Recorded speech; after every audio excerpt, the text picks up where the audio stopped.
Depot medroxy progesterone acetate, जिसको डंपा अपन ने कहा भी थोड़ी देर पहले, डंपा डंपा का फुल फॉर्म यहां पर दिया हुआ है depot medroxy progesterone acetate. An injectable contraceptive must be injected at least every, देखिए क्वेश्चन यहां पर पूछा गया है कि जो डंपा होता है, जो डंपा इंजेक्टेबल कॉन्ट्रासेप्टिव पिल्स होता है, उसको अपन इंजेक्ट करते हैं एटलीस्ट कितने टाइम पीरियड के बाद, यानी कितने टाइम पीरियड के बाद इसको रिपीट किया जाता है, यानी एवरी कितने मंथ में इसको रिपीट किया जाता है। आंसर आपको देना है, डंपा को कितने टाइम पीरियड में दिया जाता है। आंसर दीजिएगा, पहला ऑप्शन यहां पर है 2 मंथ, बी ऑप्शन यहां पर है 4 मंथ, सी ऑप्शन यहां पर है 5 मंथ और डी ऑप्शन यहां पर है 3 मंथ। चलिएगा, आंसर आपको देना है। काफी सिंपल सा, काफी इजी सा क्वेश्चन है और प्रीवियसली एग्जाम के अंदर एज इट इज क्वेश्चन पूछा हुआ है, तो आपको याद होना चाहिए और आपका सही आंसर होना चाहिए, क्योंकि काफी इंपॉर्टेंट क्वेश्चन है आपके एग्जाम पॉइंट ऑफ व्यू से। चलेगा, यहां पर अपन बात करें 8 नंबर क्वेश्चन के बिल्कुल करेक्ट आंसर की, 8 नंबर क्वेश्चन के बिल्कुल करेक्ट आंसर की, तो ऑप्शन नंबर यहां पर डी करेक्ट आंसर होगा।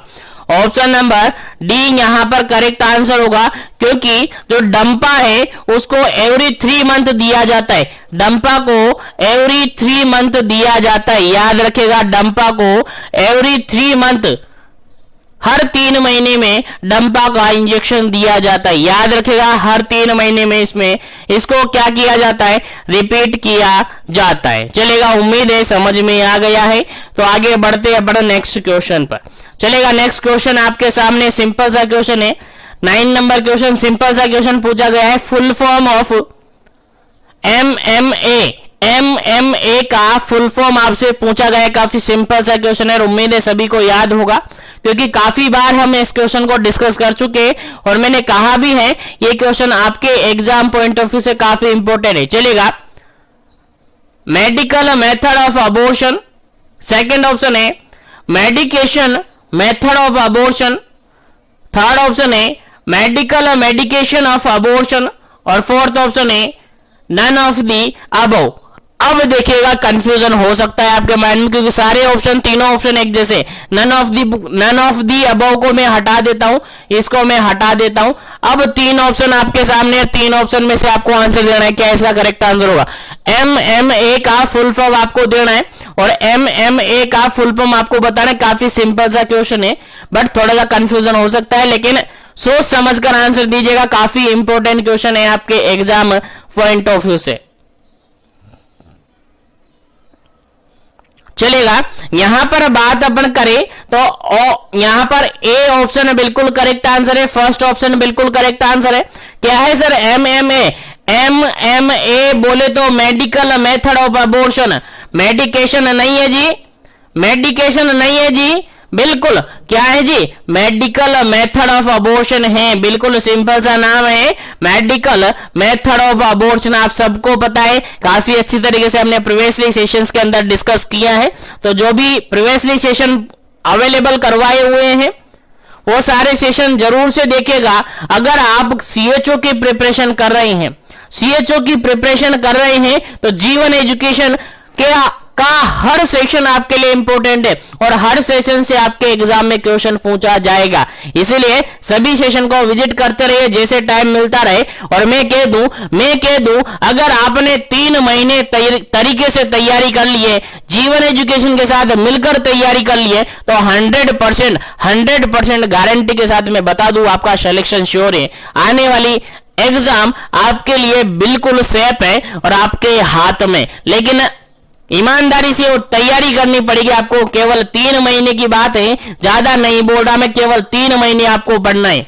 आज से ही स्टार्ट कर दीजिएगा, केवल 3 महीने पढ़ना है। प्रीवियसली जितने भी सेशन है सबको देखना है और daily up to date session आपको अवेलेबल करवाए जा रहे हैं, वो देखना है। सभी मीडियाज पर, सभी लाइक आपने अपने इसी जीवन एजुकेशन के कम्युनिटी सेक्शन में मैं daily up to date 5 question तो अप टू डेट आपको अपडेट करता हूं, 5 क्वेश्चन से आप प्रैक्टिस कीजिएगा। उसके अलावा सेशन आपका चलता है, उसके अलावा आपको टेलीग्राम पर मैं daily up to date questions available करवाता हूं, उसके अलावा इंस्टाग्राम पर अवेलेबल करवाता हूं, उसके अलावा फेसबुक पेज पर भी अवेलेबल करवाता हूं। हर जगह मैं आपके लिए क्वेश्चंस अवेलेबल करवा रहा हूं। तो जीवन एजुकेशन के साथ बने रहेगा और कंटिन्यूअसली 3 महीने तक जुड़े रहेगा। 100% आने वाला एग्जाम आपके लिए हेल्पफुल रहेगा। आपके लिए बिल्कुल टारगेट ले लीजिएगा कि अगला सीएचओ वैकेंसी या आने वाली हर वैकेंसी हमारे हाथ में रहेगी, लेकिन तैयारी आपको करनी पड़ेगी ईमानदारी के साथ। चलेगा, आगे बढ़ते हैं। जो भी क्लास में जुड़े हुए क्लास को लाइक शेयर करते रहेगा और सेशन को ज्यादा से ज्यादा शेयर जरूर करना है ताकि सभी तक पहुंचे।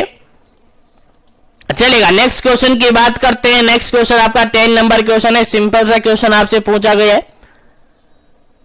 देखो खाली जगह छोड़ा हुआ है, यहां पर लिखना है आपको, यहां पर फिल करना है।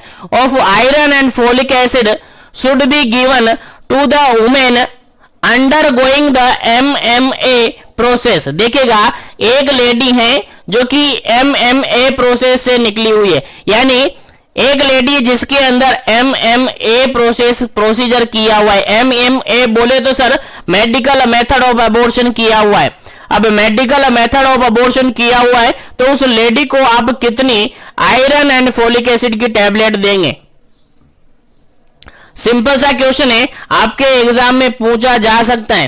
तो एक लेडी है जिसको medical method of abortion procedure किया हुआ है, जिसके अंदर मेडिकल मेथड ऑफ अबॉर्शन किया हुआ है, तो उसके अंदर आयरन और फोलिक एसिड की कितनी टैबलेट्स आप उस लेडी को दोगे? अकॉर्डिंग टू ऑप्शन आंसर देना है। पहला ऑप्शन, ए ऑप्शन यहां पर है 30 टैबलेट्स, बी ऑप्शन यहां पर है 60 टैबलेट, सी ऑप्शन यहां पर है 180 टैबलेट्स और डी ऑप्शन यहां पर है 200 टैबलेट्स। चलिएगा, आंसर आपको देना है।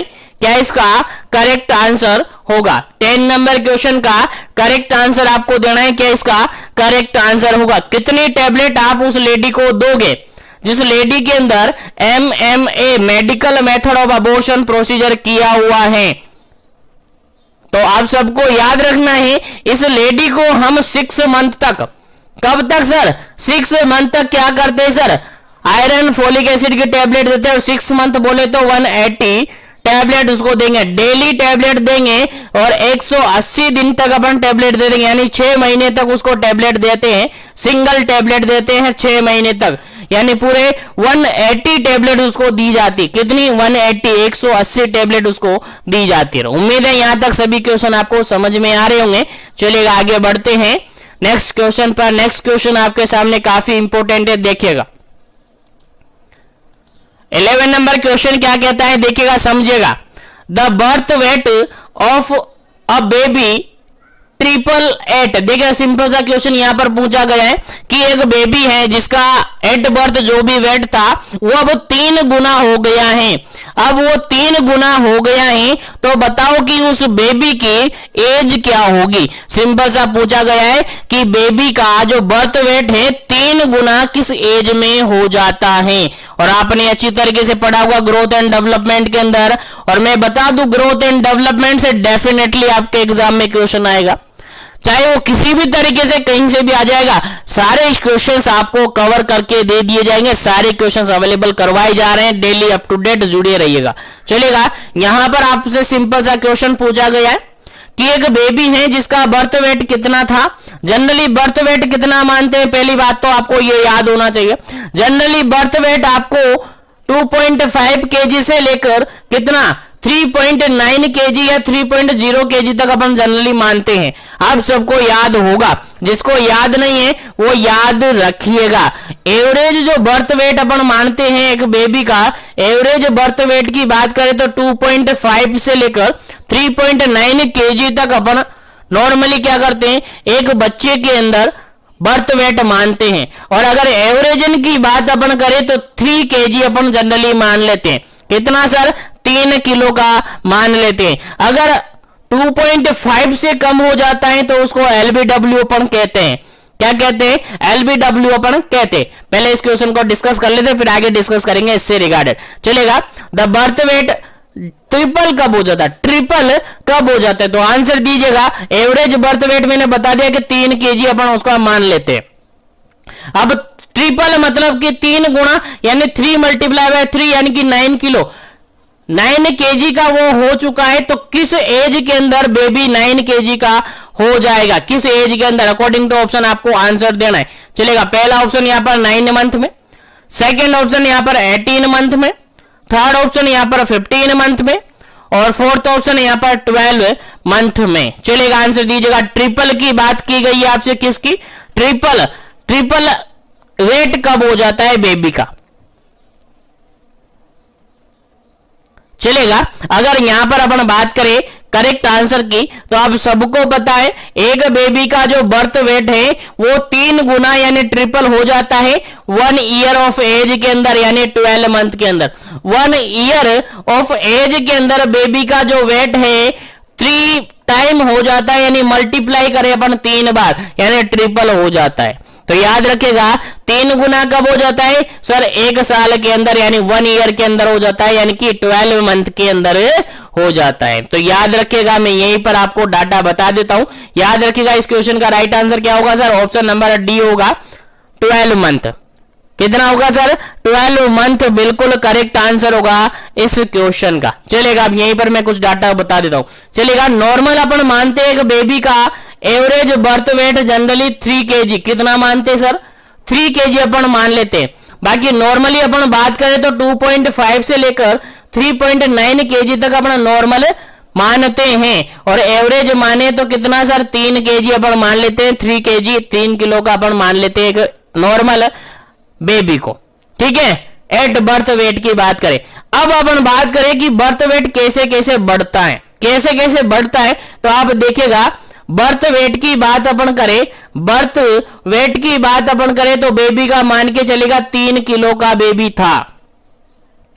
तो 5 से लेकर 6 मंथ में जो बेबी है कितना सर, 5 महीने से लेकर 6 महीने तक जो बेबी है उसका वेट कितना हो जाता है सर, डबल हो जाता है। आपको याद रखना है सर, डबल बोले तो सर 3 केजी तो सर उसका बर्थ वेट था, डबल बोले तो सर 6 केजी हो जाता है।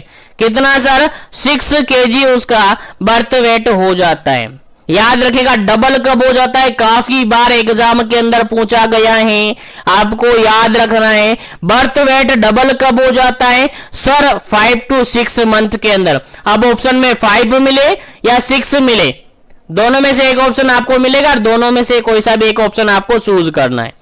ना 7 करना है ना 4 करना है, 5 और 6 आपको ऑप्शन में मिल जाएगा, ये आपको वहां पर कर देना है। तो डबल किस एज में होता है सर, 5 से लेकर 6 महीने के अंदर बेबी का वेट क्या हो जाता है सर, डबल हो जाता है। सर आगे बात करें तो 1 ईयर की बात अपन करें, 1 ईयर में बेबी का वेट ट्रिपल हो जाता है। सर बेबी का वेट कितना हो जाता है सर, ट्रिपल हो जाता है, यानी कि 3 गुना बोले तो 3 multiply by 3 is equal to 9 kg baby का वेट हो जाता है। कितना सर, 9 केजी हो जाता है।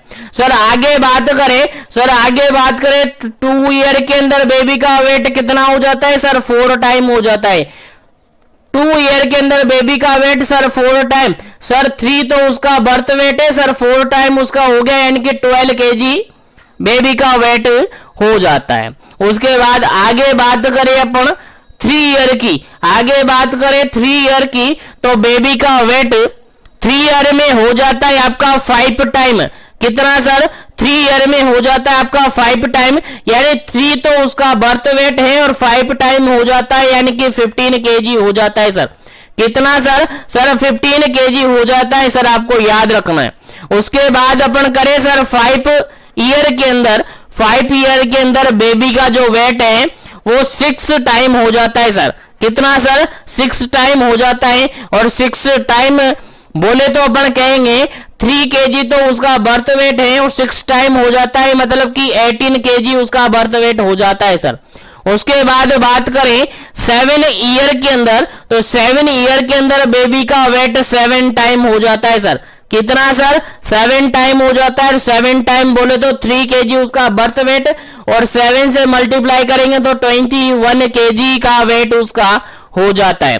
और अगर 10 ईयर की बात अपन करें तो 10 ईयर में बेबी का वेट 10 टाइम हो जाता है। कितना सर 10 टाइम हो जाता है 3 kg तो उसका बर्थ वेट, और 10 टाइम अपन मल्टीप्लाई करते हैं तो सर 30 kg उसका बर्थ वेट हो जाता है।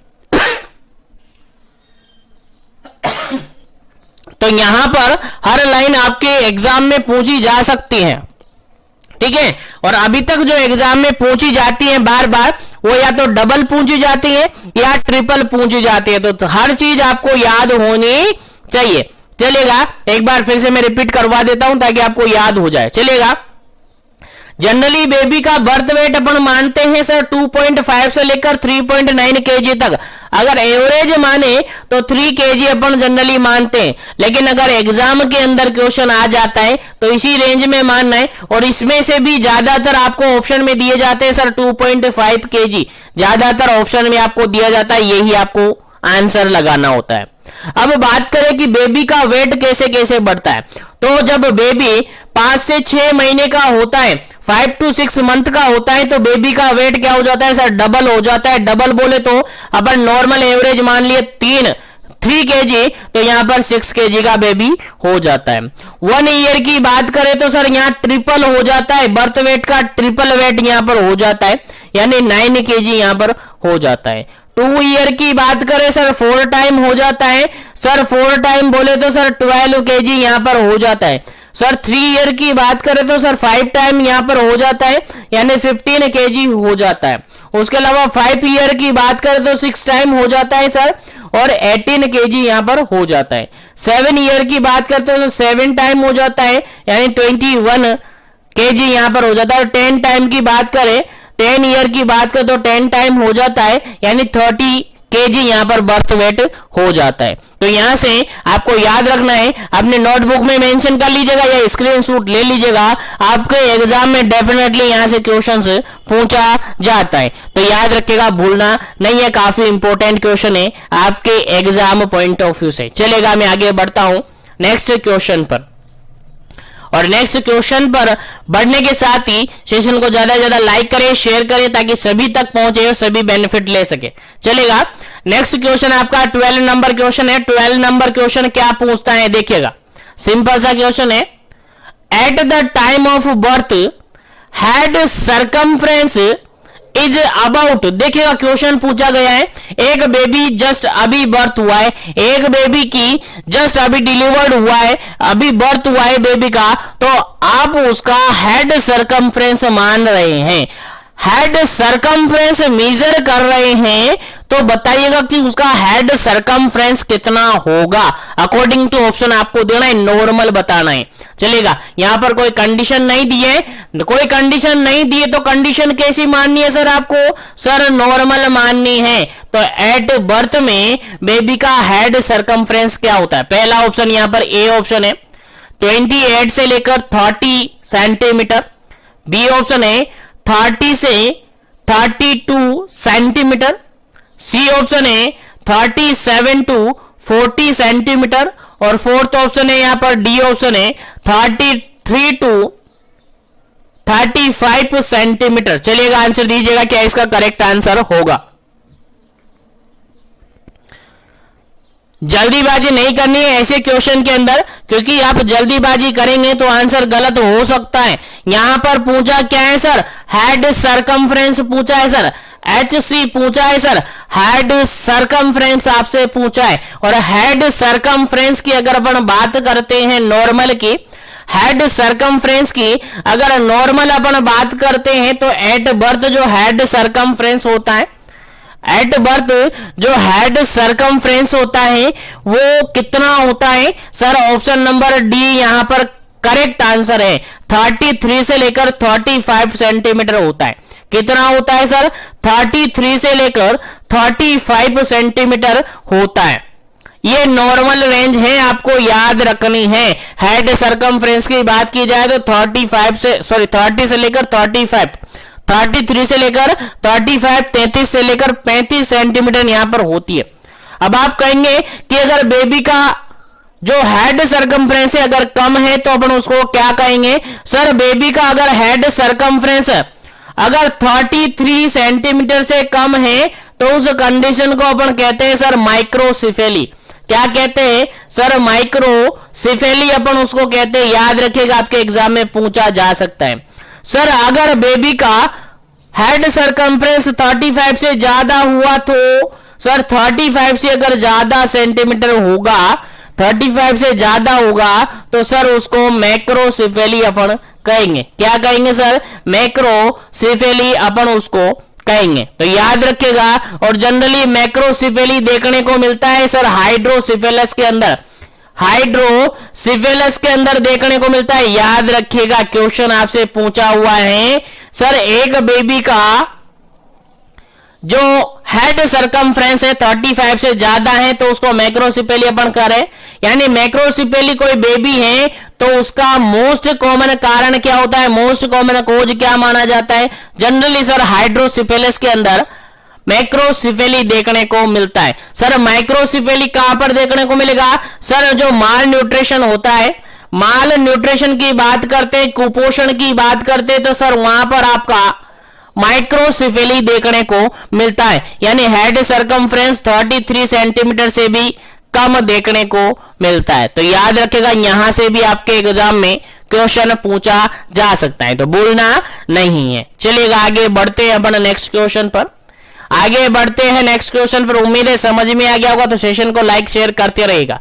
चलिएगा नेक्स्ट क्वेश्चन की बात करते हैं। नेक्स्ट क्वेश्चन आपका 30 नंबर क्वेश्चन है, सिंपल सा क्वेश्चन है। देखिएगा, at the time of birth chest circumference पूछा है सर, सीसी आपसे पूछा है, बताइएगा कितना हो।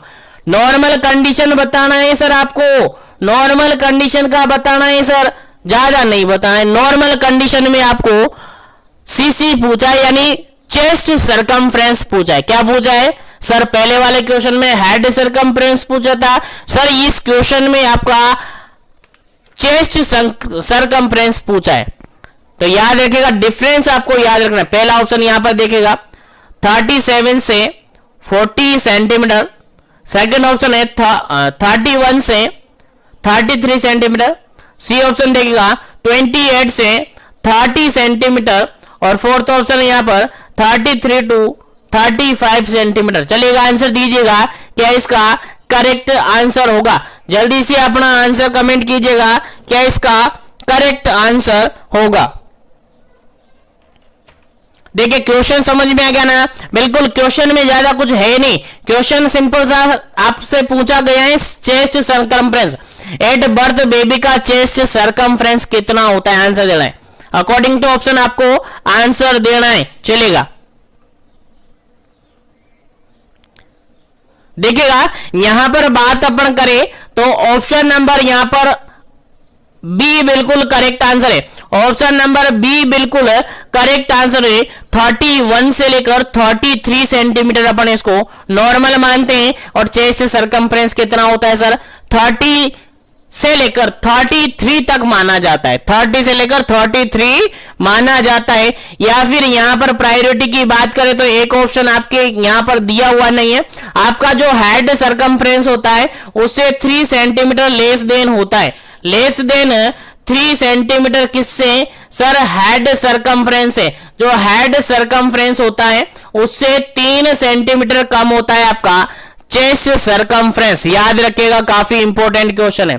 यानी हेड सरकमफ्रेंस सर अभी थोड़ी देर पहले अपन ने क्या देखा था सर? हेड सरकमफ्रेंस थोड़ी देर पहले अपन ने देखा था कि सर 33 से लेकर 35 सेंटीमीटर ये देखने को मिलता है। तो इससे लेस देन 3 सेंटीमीटर कम आपको देखने को मिलेगा। हेड सरकमफ्रेंस है, चेस्ट सरकमफ्रेंस कम होता है। याद रखिएगा कितना सर?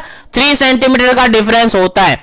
तो यहां पर 3 सेंटीमीटर कम देखने को मिलेगा। और जनरली यहां 30 से लेकर 33 देखने को मिलता है। तो अकॉर्डिंग टू क्वेश्चन और अकॉर्डिंग टू ऑप्शन आपका ऑप्शन नंबर बी बिल्कुल करेक्ट आंसर है। अकॉर्डिंग टू ऑप्शन आपका बी करेक्ट आंसर है। याद रखिएगा, इंपॉर्टेंट क्वेश्चन है आपके एग्जाम पॉइंट ऑफ व्यू से। चलिएगा आगे बढ़ते हैं नेक्स्ट क्वेश्चन पर। नेक्स्ट क्वेश्चन आपके लिए काफी इंपॉर्टेंट है। देखिएगा, 14 नंबर क्वेश्चन है, at which age normally eruption of teeth start in the baby. Baby के अंदर जो टीथ हैं जनरली किस एज के अंदर इरप्ट होने लगते हैं? इरप्ट होने लगते हैं मतलब कि निकलने लगते हैं। तो आंसर बताएगा नॉर्मली किस एज के अंदर बेबी के अंदर टीथ निकलना स्टार्ट हो जाते हैं, इरप्ट होना स्टार्ट हो जाते हैं। आंसर दीजिएगा क्या इसका करेक्ट आंसर है according to option. Correct answer आपको देना है, पहला ऑप्शन यहां पर है 12 to 14 मंथ, सेकेंड ऑप्शन है 5 to 6 मंथ, थर्ड ऑप्शन है यहां पर 6 to 8 मंथ और डी ऑप्शन यहां पर है 8 to 10 मंथ। चलेगा आंसर आपको देना है क्या इसका करेक्ट आंसर है। एक नॉर्मल बेबी के अंदर, नॉर्मली कंडीशन के अंदर जो बेबी है उसके टीथ कब इरप्ट होना स्टार्ट हो जाते हैं, यानी टीथ का इरप्शन यानी निकलना स्टार्ट हो जाता है। उम्मीद है सभी को याद होगा, तो फटाफट से आंसर दे दीजिएगा क्या इसका करेक्ट आंसर होगा।